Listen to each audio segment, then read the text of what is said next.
একদিন তোমারি নাম মসজিদ হবে আলাম।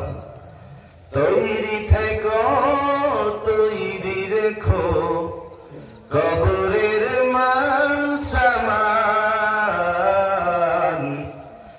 একদিন তোমারি নাম মসজিদে হবে আলাম। কথা বলেন, কথা কি ঠিক? তাই আসুন আমলের নিয়তে সঙ্গ, অন্য কোন দিকে মনোযোগ দেব না, একটু মনোযোগ দেব আল্লাহর কোরআনের দিকে।